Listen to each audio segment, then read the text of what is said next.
Nous sommes à la chefferie supérieure Bazou et nous sommes en présence du secrétaire général de cette chefferie, à savoir Maître Jean Kwa. Maître Jean Kwa qui va nous éclaircir sur le fonctionnement de cette chefferie et c'est bien sûr sur Saint-Jacques TV qui est basé à Bafoussam. Saint-Jacques TV qui est une chaîne de proximité. La preuve, nous sommes à la chefferie. Alors, bonjour monsieur le secrétaire général. Bonjour, comment vous allez? Ça va et vous? Assez bien. Alors, on sait que le secrétariat général, c'est la cheville ouvrière de toute structure.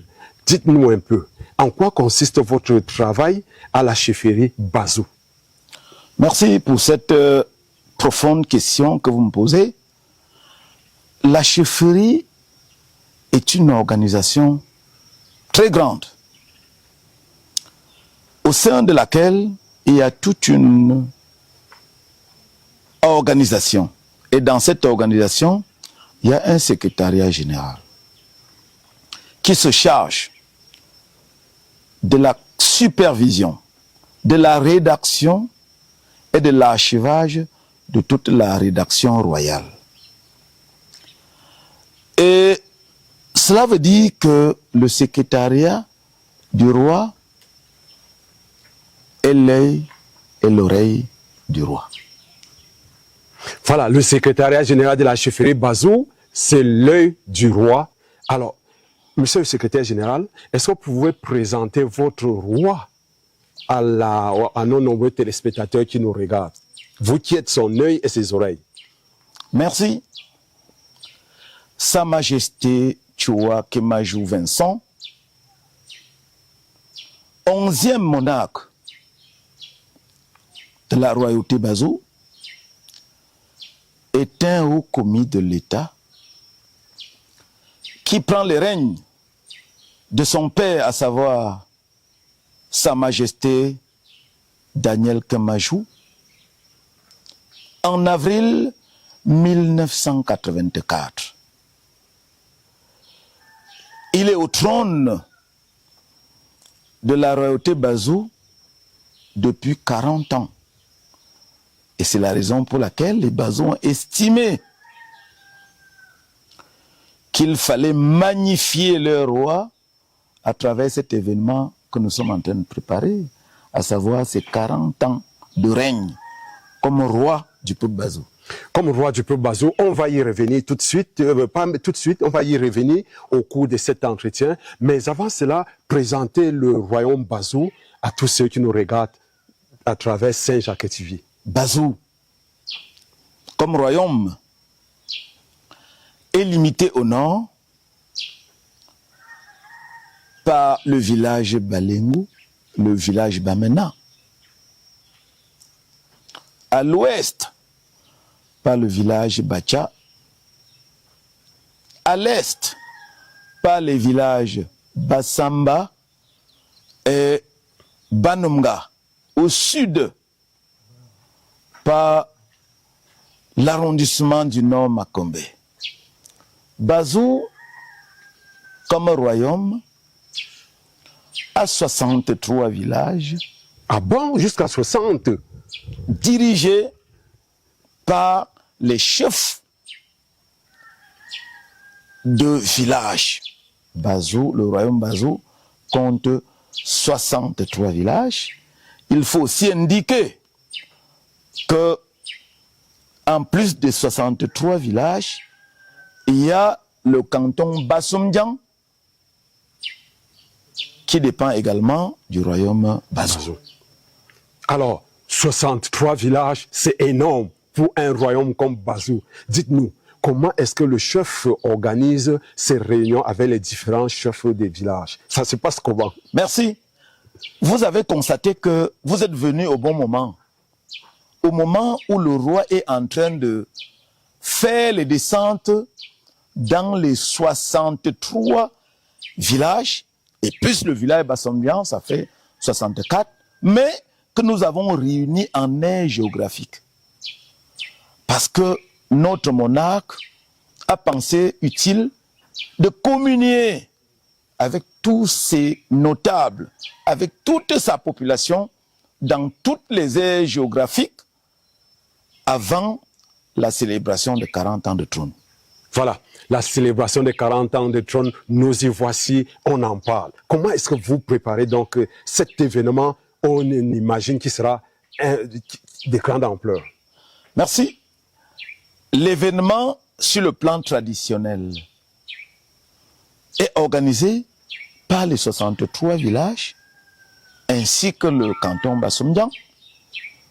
Sur le plan administratif, nous convions à cette cérémonie inédite toutes les représentations diplomatiques du Cameroun, toutes les personnalités administratives et politiques,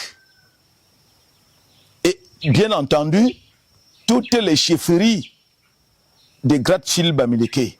Nous avons convié à cet événement une quarantaine de chefferies de Gratte-Fil Bamileke qui vont venir partager ces moments de plaisir et de bonheur que nous offrons à notre monarque.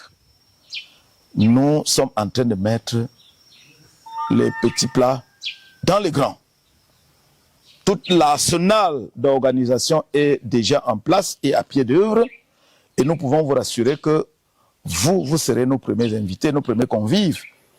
Et toutes les dispositions sont prises pour que nos convives soient bien accueillis à Bazou. Alors, on espère également que Bazou compte un grand nombre de personnes au niveau de la diaspora. Un message à l'endroit de la diaspora, on sait le chef, il est toujours proche de ses enfants qui sont hors du triangle national. Le peuple Bazou est tellement bien structuré qu'on n'a pas besoin d'interpeller la diaspora. La diaspora Bazou est organisée en représentation, que ce soit en France, en Allemagne, en Grande-Bretagne, aux États-Unis, dans tous les pays où les Bazous sont installés, il y a des chefs de communauté et des représentants du roi. Ils sont impliqués dans l'organisation. La preuve, nous avons un responsable de l'organisation des 40 ans de règne du roi, basé en France, qui est en train de coordonner toutes les activités de la diaspora. Au moment où je vous parle, la diaspora est même déjà représentée à la chefferie. Alors, si ce n'est pas un secret, est-ce qu'on peut partager avec nos téléspectateurs quelles seront les grandes articulations de cette célébration des 40 ans? Qu'est-ce qu'il y aura comme élément frappant? Merci. C'est l'occasion pour nous, fils Bazou, notabilité Bazou, élite Bazou, force vive Bazou, de présenter le riche patrimoine matériel et immatériel du royaume Bazou. Ce serait également l'occasion de montrer au peuple la vie et les prouesses du roi Bazou. Nous allons également démontrer la parade de la grande classe nobiliaire masculine et féminine Bazou, vous montrer quelques parades des sociétés secrètes et confréries du royaume. Et à la fin, nous allons bien entendu partager les moments de plaisir à travers les multiples réceptions qu'on va offrir à nos convives. Alors, pour sortir donc de cet entretien, vous avez présenté votre roi comme un haut commis d'État, un grand chef. Et qu'est-ce qu'on peut retenir de... C'est vrai, il est encore au trône, mais on imagine qu'il a quand même marqué son empreinte en 40 ans. Qu'est-ce qu'on peut retenir comme un peu réalisation? Merci. Je puis vous rassurer, au moment où Sa Majesté Tchoua Kemajou Vincent succédait à son père, la chefferie supérieure Bazou était rasée. On ne pouvait trouver que les ruines de l'incendie de 1959, organisé par les mains criminelles. En 40 ans, vous-même vous voyez, c'est extraordinaire. La chefferie a une salle de palabre,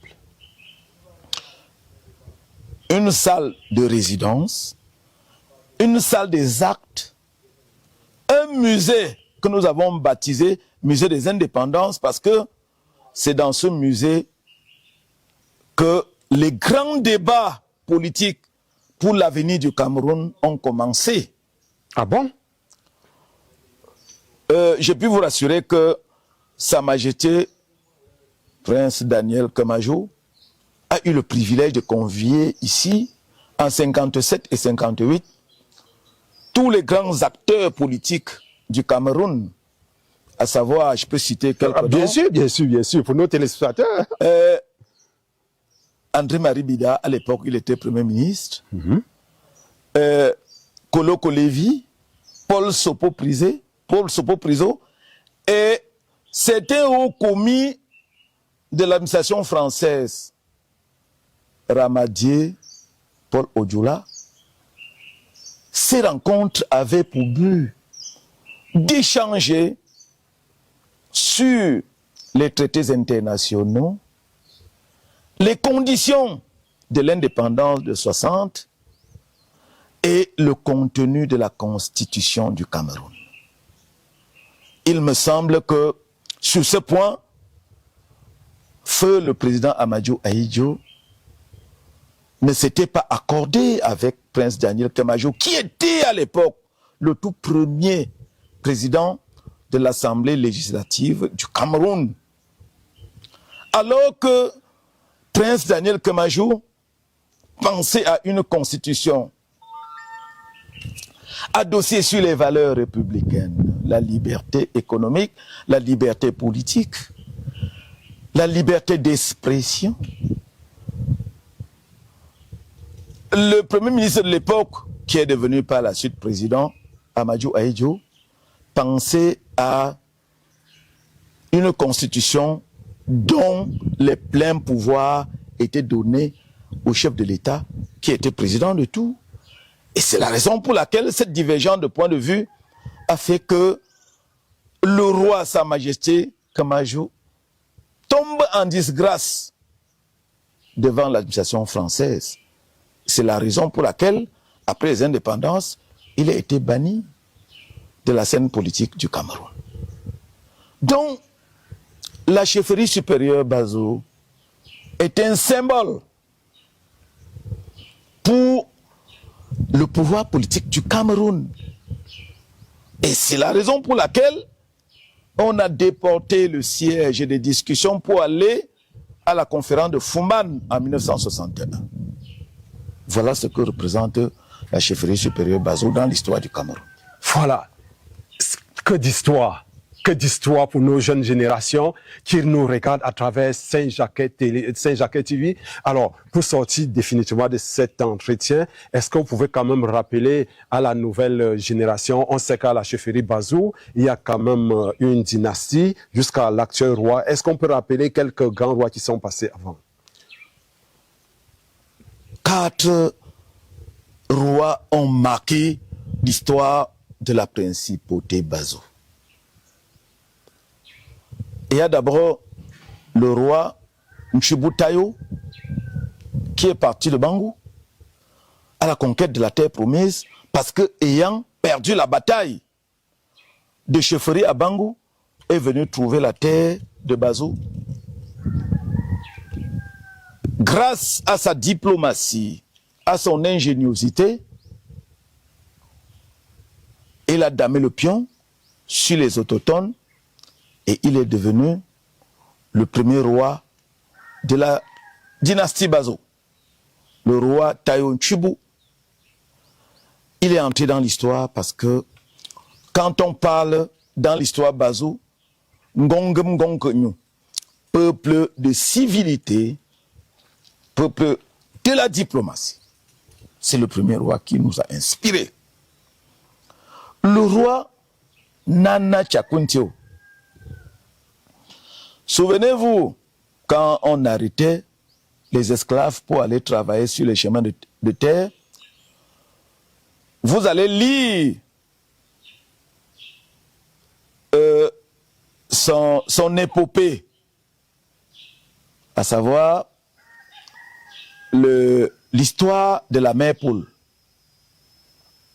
Non seulement il a démontré aux Blancs que le vin blanc était meilleur que leur vin, il a montré aux Blancs, à travers l'histoire de la mère Poule, qu'il n'était pas possible d'arrêter les enfants Bazo pour aller à l'esclavage. Ces épopées sont contenues dans le livre d'allemand Jahrhundert Tri.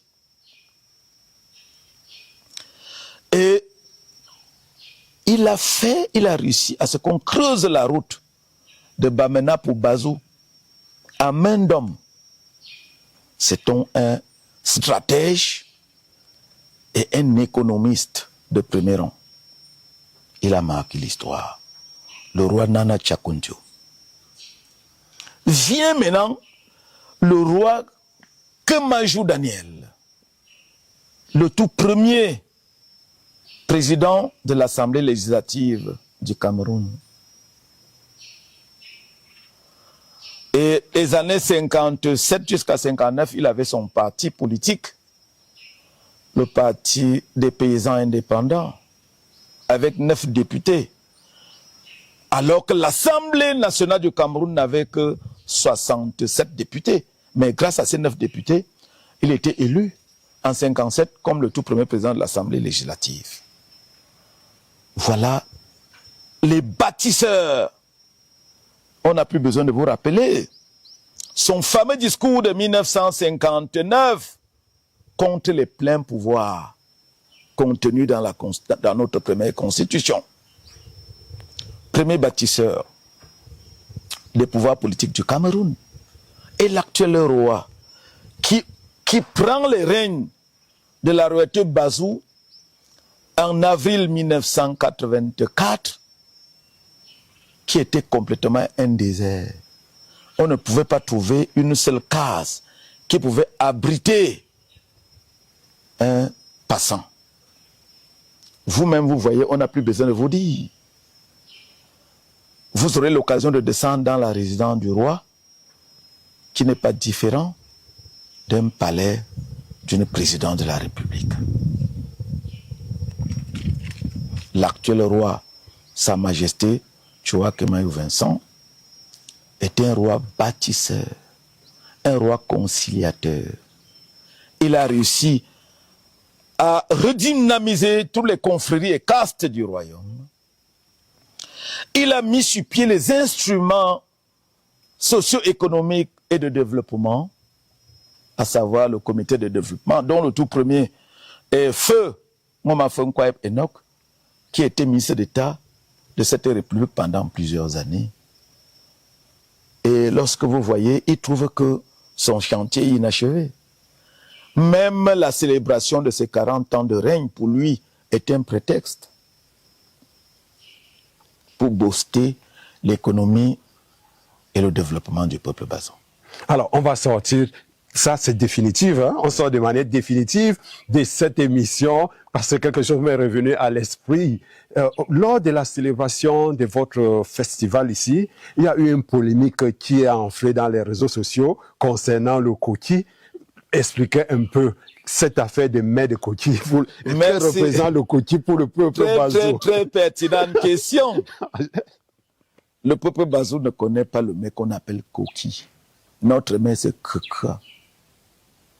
Et il y a toute une histoire autour de ce mets. Voyez-vous, certains de nos frères. Non, certains érudits, non, les frères du Mungo, on pensait qu'on pouvait discuter quelque chose avec dit. Et je profite pour vous dire que notre mère a profité à leur pays. Le keka bazou. Keka mbang beton.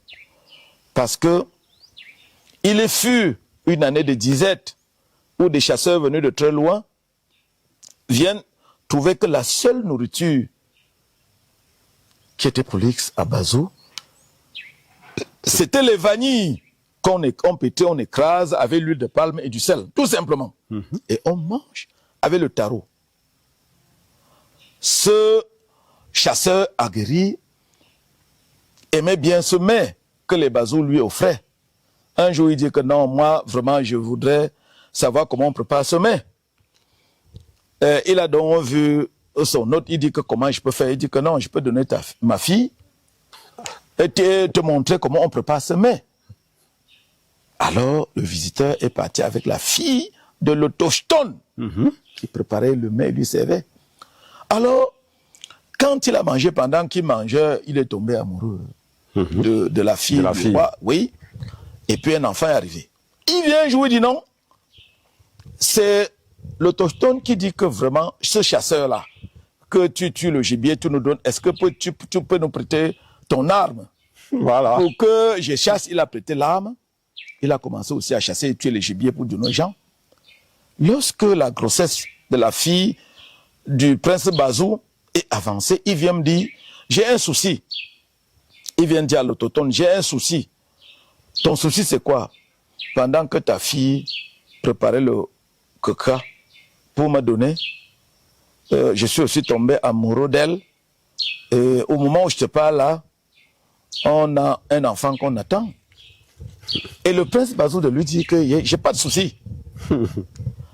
Oui, parce que je t'ai donné ma fille pour t'aider à préparer le mets et te servir le mets que tu aimes bien. Tu vois, aussi tu m'as donné ton arme pour chasser. Tu prends ma fille comme épouse, je prends ton arme en compensation.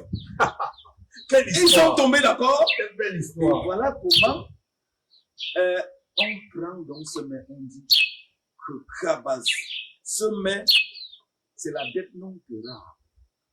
Wow. Comment je t'ai donné ma fille, elle est devenue ta femme, j'ai pris ton âme, tu ne peux plus me réclamer. C'est tard. C'est tard.